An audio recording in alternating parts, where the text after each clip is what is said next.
Hello, I'm Robert Lovie, and today we're on the banks of the River Deveron at Macduff Distillery, where the Deveron single Highland malt whisky is produced.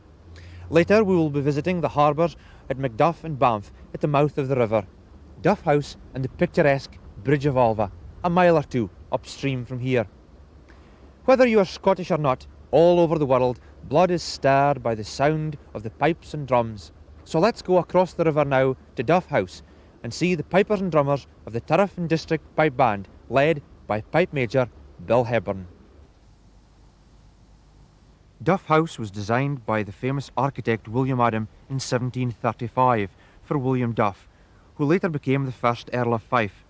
It has had many uses over the centuries, and a recent project has restored it to its former glory, and it is now the premier outstation for the National Galleries of Scotland.